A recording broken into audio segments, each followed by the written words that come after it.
What's going on, guys? Welcome back to my channel. My name is Ashley, for those of you who are watching for the first time, and for today's video I'm going to be talking a little bit about my transition from community college to a four-year university and the difference between the two. So if you guys are interested in hearing about my experience, keep watching. Without further ado, let's get right into the video. Alright guys, so if you haven't seen my college information videos before, definitely go check them out. I have them throughout my channel. If you guys have watched those videos, then you would know that I attended community college for my first 2 years of school.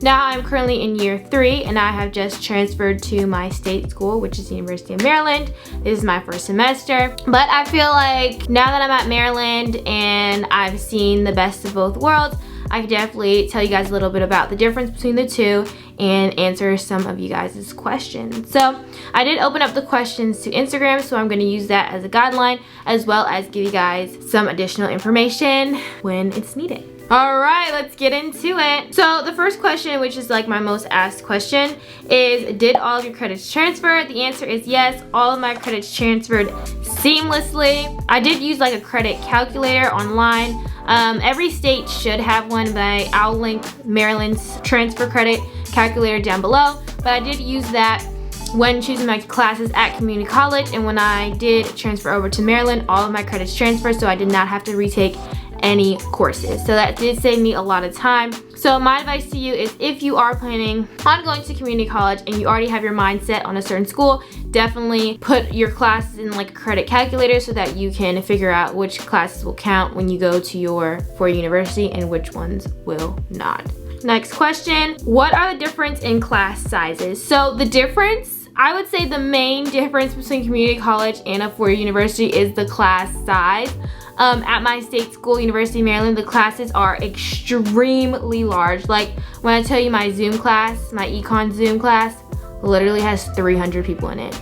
No joke. My teacher won't like answer any questions during class. Like it's honestly, it is very hard to follow along with a class size so big, especially now that we're doing online classes, because the teachers just have so many students to keep track of. She doesn't really have time to answer everyone's little questions during class. But one thing that I didn't have in community college was like TAs and like assistants and like GSS leaders. It's like a lot of different people you can talk to, but it's not your teacher, if that makes sense. So it's not the same to me really. But if you are having trouble, you can always, if your teacher's office hours are too full, then you can go to a TA's office hours, or in my classes at Maryland, they have GSS leaders, which are like students who have taken the course who can offer you like advice and like answer questions and stuff like that, but they aren't teachers, they are students.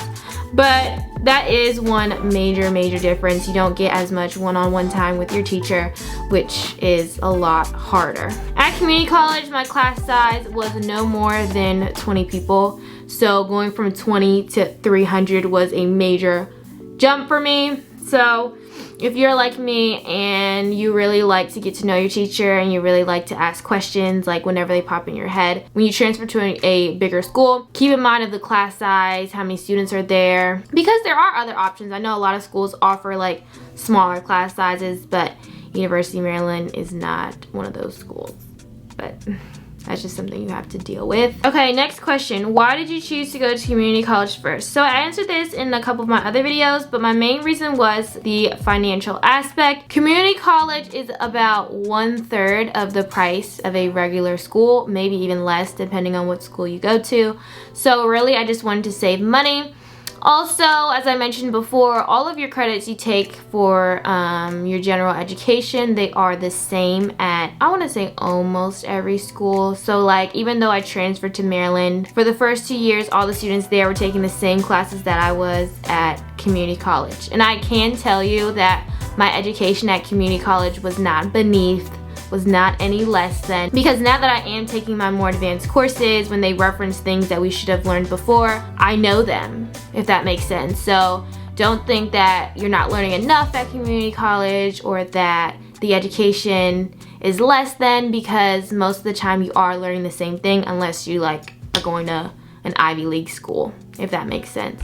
Next question, how did you choose what for university you wanted to go to? I've had my eyes set on University of Maryland pretty much since I graduated high school. My sister went there, a lot of my friends went there, so I immediately wanted to go to University of Maryland, especially because it's very, very close to where I live, so the commute isn't major. Did you end up going to the university you intended to go? Yes, I did, and straight out of high school, my first semester of community college, I did apply to a transfer program to University of Maryland, which just makes it easier in the transition. And once you get accepted to the program, you're guaranteed admission to University of Maryland once you complete like the certain amount of requirements. So the requirements were, I think it was 45 credits. So I needed 45 credits in order to transfer to the University of Maryland. Once I had those 45 credits, I got in. But that's a program you have to apply to, I think within your first semester of community college. And I know that a couple of other universities have them. Like I know UMBC has them if you guys live in Maryland. I don't know if Charleston has one.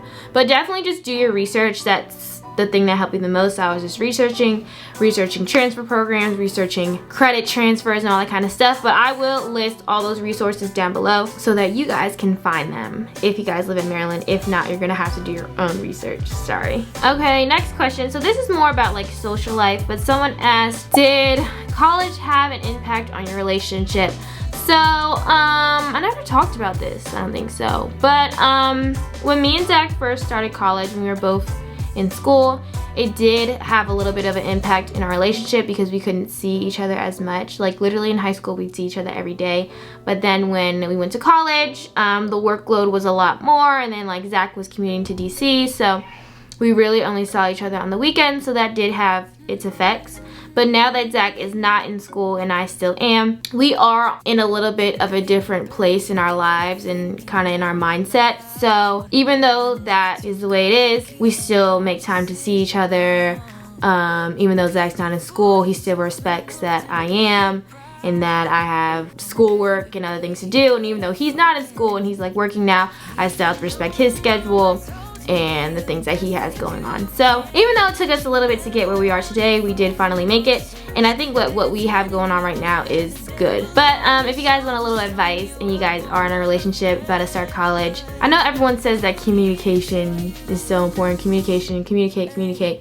Yes, communicate, but also it is as important to respect that other person's schedule and know that communication might not always work, especially in the beginning. But most of all, you want to be able to trust them that they are doing what they're supposed to do, and that you want them to be able to trust you that you are doing what you're supposed to do. Even though you guys are not talking 24/7, that respect is still there, if that makes sense.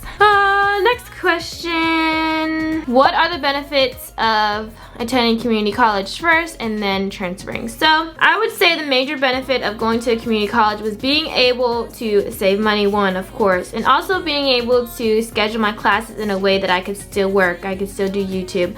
It was just a lot more flexible than it is now. Like, yes, I still have time to do the things that I want, but my classes are a lot more limited. I don't have as many options, and then they're a lot longer actually. When I was at community college, the courses were blended, so like you would have a lecture, you would go to school, but then you would have your own time to do your busy work on the side, and your teachers would give you all that stuff in advance so that you can go through it and work through it at your own pace. But now that I'm at University of Maryland, I've noticed that a lot of the deadlines are shorter, so I have less time to do things. And then it's just a little bit more intense, if that makes sense. I don't want to say it's harder, but I do want to say it's more intense because I can't just reach out to my teacher if I have a question, or I can't collaborate with my peers if I'm confused, you know? And I think that does have something to do with it being online. It is a lot harder to talk to people and get the help that you need. But I do recommend, if you are struggling with the online thing, like this is my second semester really doing it, and it's still been a little bit of a struggle for me. Don't force yourself through it, you know? Like, don't think that it's not okay to take a semester off just to ease your mind. Because honestly, as of now, I think that's the path that I'm gonna go personally, just because online learning really is not for me. I'm not the type of person that can just teach myself things. Like, I need to have a teacher explaining things to me like in depth So if you're like me and that's something that has been hard for you, like, don't feel pressured or stressed that you have to keep going like this, because eventually, well, fingers crossed, pray to God, Corona will be over and we will be able to go back to school and be in person. So this will not be forever, y'all. Last question, I think this is a good question to finish off on. The difference between teachers and their teaching. So luckily, I've never had a teacher who was bad, quote unquote. All my teachers pretty much were very interested that we knew the material thoroughly and that we could apply it to like real world situations and all. But I feel like at Maryland, it's like on a larger scale. So let's say like my teacher would like assign a video to watch or would post a lecture that you read through. The next assignment you do, your teacher would automatically assume that you got it, you know? Even though not everyone can learn through like reading something or like watching something, if that makes sense. So it's just more pressure to like figure out what you're doing faster, if that makes sense. But then again, that does probably have something to do with it being online. So I'm probably gonna do an updated video when I am in person and talk about the differences of being in person. But as for now, this is what I can conclude from doing online university. So I hope this did answer you guys' questions. If you guys do have any more, definitely feel free to comment them down below. I'll also have all the resources I mentioned in this video linked down below for Maryland residents. Thank you guys so much for watching. I hope this video was helpful to you guys, and I'll see you guys next time. See ya.